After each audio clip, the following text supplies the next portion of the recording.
Happy birthday, Mirabai. For your birthday, I am offering you lifestyle insurance. You're the first and only to have ever joined me in, you helped me pass these out in my campaign there in Hawaii when you were 5,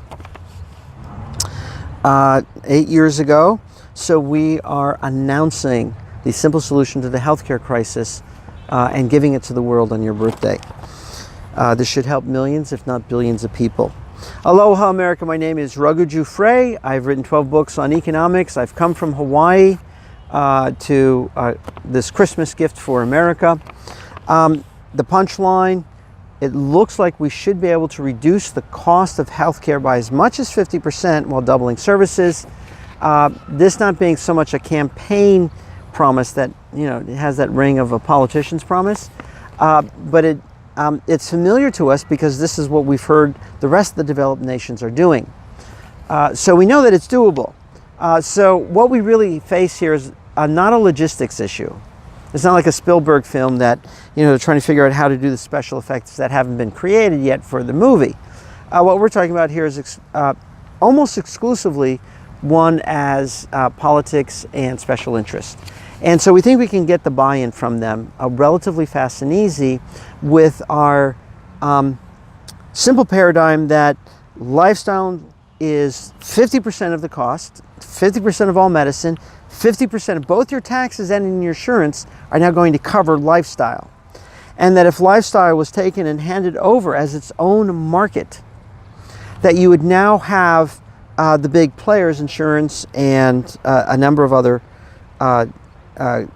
industry jumping in to become the primary player of those industries. So the way industry works, for example, with Google, they were the fastest and best to the punch with providing internet search. Facebook was the fastest and best at providing social media, personal social media. LinkedIn was the fastest and the best professionally. So lifestyle markets, they all start at $1 trillion. And we'll get to that in a minute. So in racing to be the primary player of that industry, of that market, will leave them to do 3 things. And this is the advantage of specialization. Number 1, provide the best service. Number 2, provide the best price. And number 3, provide the greatest innovation. Those are the 3 primary legs of specialization. So just as an example, Merck just came out with a new drug, Ketona, anyway, something like that. It's a new pulmonary cancer medication. It's $160,000 a year, but apparently if you have lung cancer, this is the answer for you. As a lifestyle market, this is an example of how that would work. So all the healthcare providers dealing with pulmonary issues, especially smokers or cancer, can now combine their money and go to Merck and say, listen, we want to get your medication. Here's $35 billion. So $35 billion is how much Merck makes every year, the pharmaceutical company, or $70 billion. Now, it sounds like a lot of money to be offering, but here's the interesting thing about it. We spend $1 trillion a decade covering the cost of smokers' health care. So 3% of that happens to be, 3.5% of that happens to be $35 billion. So if all the healthcare providers for smokers were to pool their money together, it would only take 3.5% of their total budget in order to make that deal. Now they go to Merck and say, forget 7%, $70 billion. We'll give them 2 years. Here's $70 billion. Instead of paying $160,000 a year for your procedure, we want it down to $30,000. $2,500 a month instead of $13,000.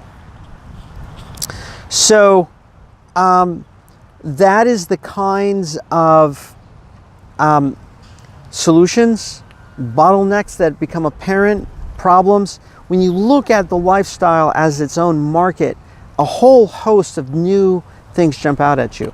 Okay, so that's the, so we have our diagnosis, our prescription, our method and our action step. So our diagnosis, we refer to it as fractured healthcare. Think of it as telephones. So if there was 500 cellular telephone companies in America, you would be paying $700 to $1,500 a month for your cellular service. There's just no economies of scale. So that's the problem. That's our diagnosis. The prescription is consolidation. The Democrats are right about the answer in terms of we need to consolidate. But them going after government, single payer, especially led by the government, dilutes what we say is the real answer, which is lifestyle. Lifestyle provides a far greater common cause and cost, and so that provides the greatest degree of cost efficiencies. So we're introducing lifestyles. We gave the example of the method. We would take for example, with the smokers. So that's our method, and we took all the healthcare providers for smokers, and they would now negotiate this new medication from Merck. So this is what makes lifestyle insurance so different. Is that when people hear lifestyle, immediately they think of behavior modification. So they want the smokers to smoke less and the drinkers to drink less, and the obese to eat less. And that distracts, it's a red herring from the lack of consolidation. So we're not, of course we need to empower behavior modification, but the real savings will be through this consolidation. And then our action step is twofold. Number one is hashtag lifestyle insurance, Mr. President. I've done the numbers. I spent $30,000 to $40,000 of my life savings. I've written a 444-page book, hired an economics group for the numbers. I talked to 3,000 or 4,000 people, got it into the hands of 200 to 300 members of Congress. No pushback. They like it. Everyone seems to like it. We just need to have the numbers, confirmed. And that's the reason why it should go very quickly. The template's all been worked out now. Look at lifestyle markets, and that's the answer. Hand it over to the marketplace. So a simple tweet from the president would get the politicians to take a second look, and would get the media to take a second look, and the academics and the industry. And so the next 30 days. So we're after trying to get 10,000, 50,000, 100,000 people to share the video, share the tweet, see if we can get the president on board with a simple tweet. So that is our action step. Number one, action step number two, we want to start with government services. So, for example, Medicare, Medi-Cal, Social Security, the VA. Take the smokers, pull them in one service. They get a better service. It costs less money. Another great thing about specialization, specialized medicine, is that it is modular, it's incremental, and it's voluntary. So it's not like Obamacare where you have to get all the program, the entire industry, and you have to roll it out all at one time, and everyone has to participate. With this one, you can just get Social Security and Medicare for the seniors. See if it works there. If it works there, then you can include Social Security, you can include Medicaid for the poor and the VA. If the VA doesn't like it, they can step out. It's voluntary. It's not mandatory. But the more you consolidate the service, the greater the economies of scale. So that is the action step. President tweet. See if we can take one program, start there, and the company that I think is the one to do it. Now you may have heard of this that Warren Buffett got together with CVS and Amazon to try to come up with a new healthcare approach. They're the perfect ones to do this trial run.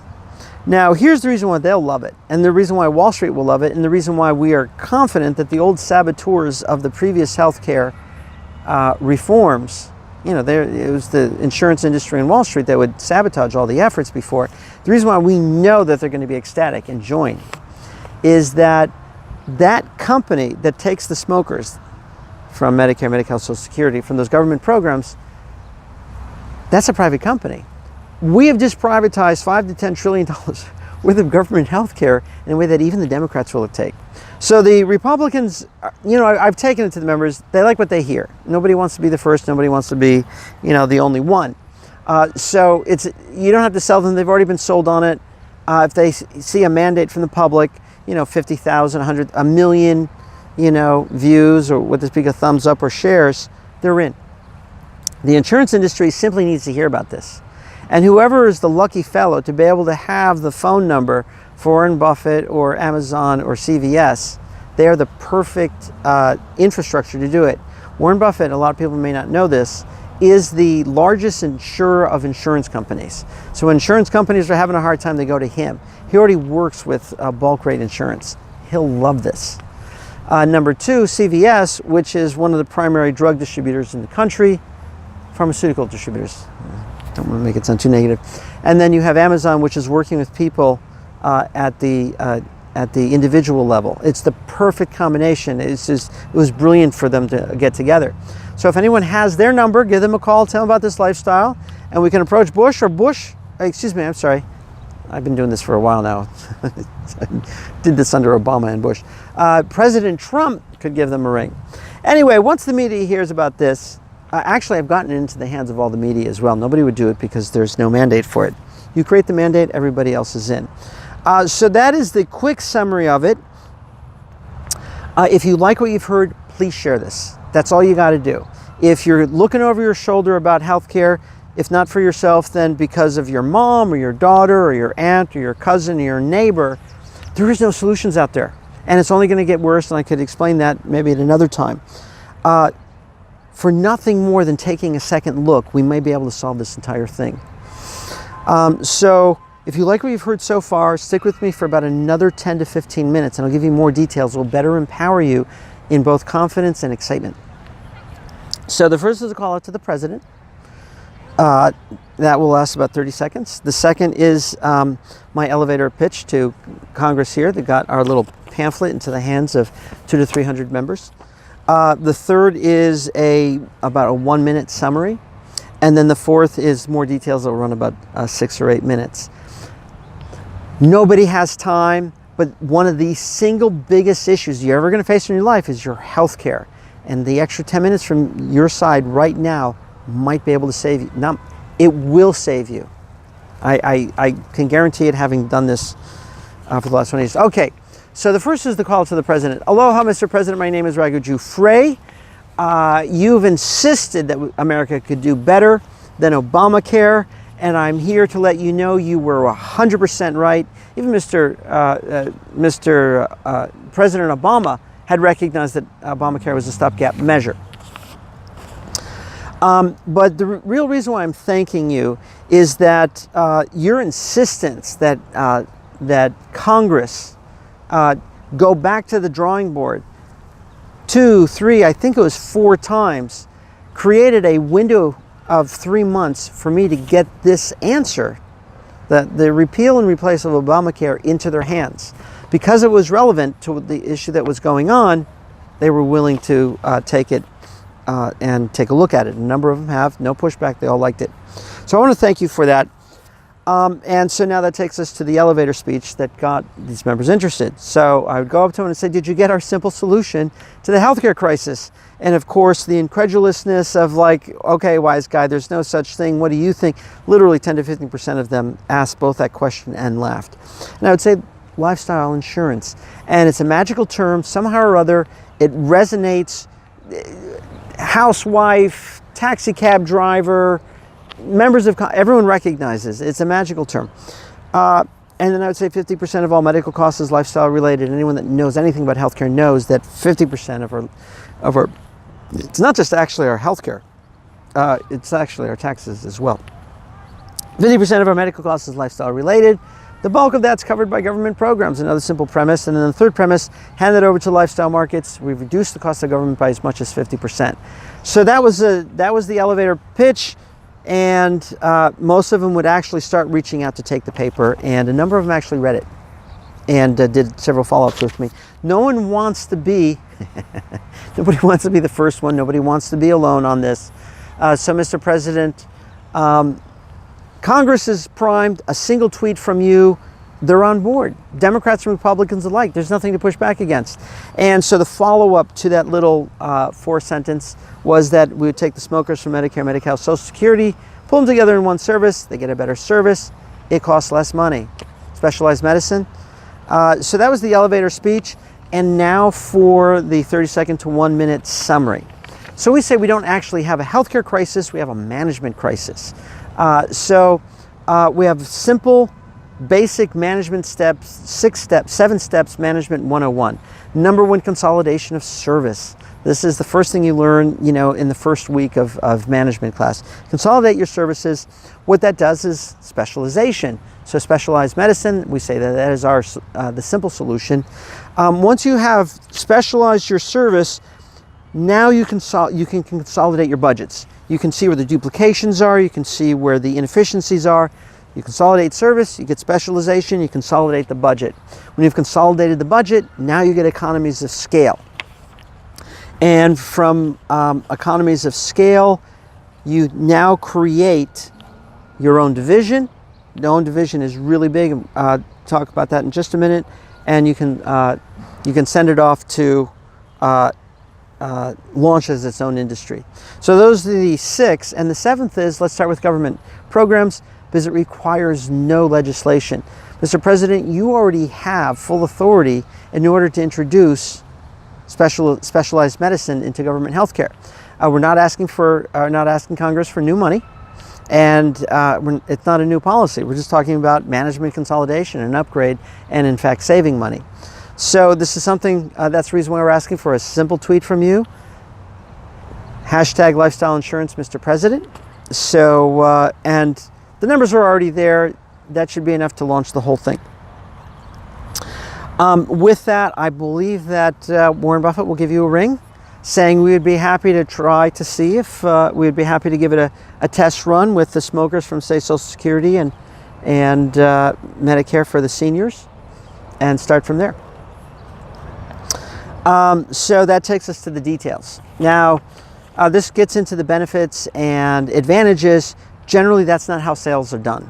People are sold on emotions. However, Mr. President, I think you're going to enjoy this because these advantages speak to all the disadvantages of Obamacare. So your critics just thought you were being both just off the wall, that how could you possibly think America could do something better than Obamacare, number 1. Number 2, they thought that you're really exaggerating the downsides of Obamacare. These advantages will personify will validate your take on it. Okay, so the first 3 advantages. Number 1, the formula for being a big boy player of any industry. You got to have the best service at the best price with innovation. And so those are the 3 things of specialization. You go to a specialist because you want better service. Generally, specialists are more expensive, but that's because they have a niche market. You scale it up. It lends itself to cost efficiency, so they will have the best prices. And then thirdly, it is also the incubator of innovation. So the first 3. The next 2 is that specialization begets specialization, and savings begets savings. So if we took the smokers from Medicare, the smokers and the alcoholics and the obese from the VA and covered them for free, the VA could now focus in on the vets. The half dozen issues primary to the vets, which is PTSD, suicide, rehab, coming off the battlefield. So they can now specialize in those things. Medicare is 70% women and children for the poor. They can now specialize in child care. Medicaid is for the poor. Medicare is for seniors. They can now specialize in senior care. So they will become the biggest players of those fields. Specialization begets specialization, and savings begets savings. So I love obesity. 50% of all diabetes is cured once people lose weight. So if we can actually introduce a program that helps people lose weight, we'll have automatically taken care of 50%. Okay, so that is, so those are the next two. This one's really important. Incremental, voluntary. I think we already covered those, so I'll skip those for now. And that takes us to, it will take world markets by storm. So let's take the example of obesity. Obesity is 2 trillion a decade. Well, there's the setting sun. First time it's come out after all these clouds. So now I'm going to be a silhouette for you.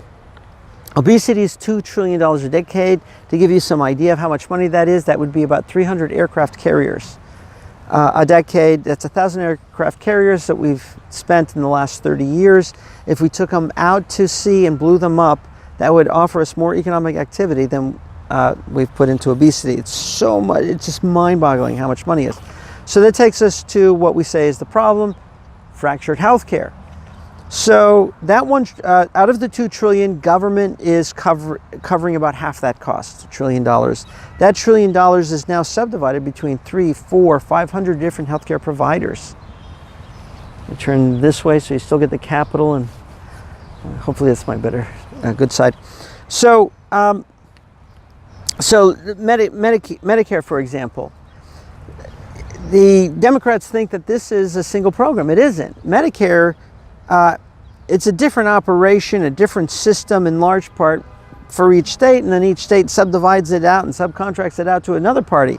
So just on one program, let's say with obesity, with Medicare, it's already, it's already 50 to 100 programs right there.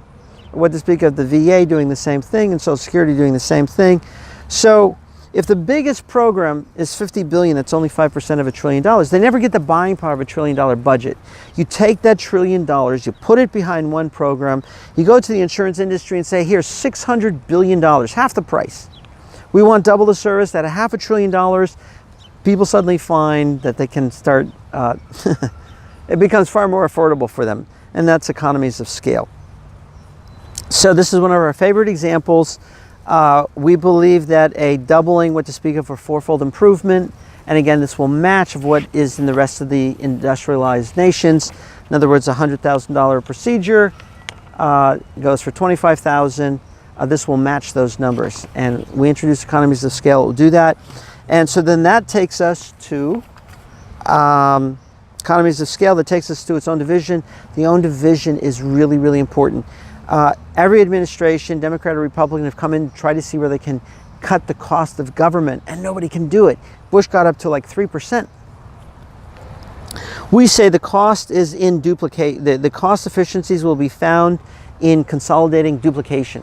So today, every government program has to be all things to all people for all times. And so they just have this massive duplication. So Social Security has to take care of all their smokers, and the VA has to take care of all their smokers, and Medicare has to take care of all their smokers, and Social Security has to take care of all the smokers, and then their alcohol. We say, no. That duplication of the same service is where the cost inefficiency is.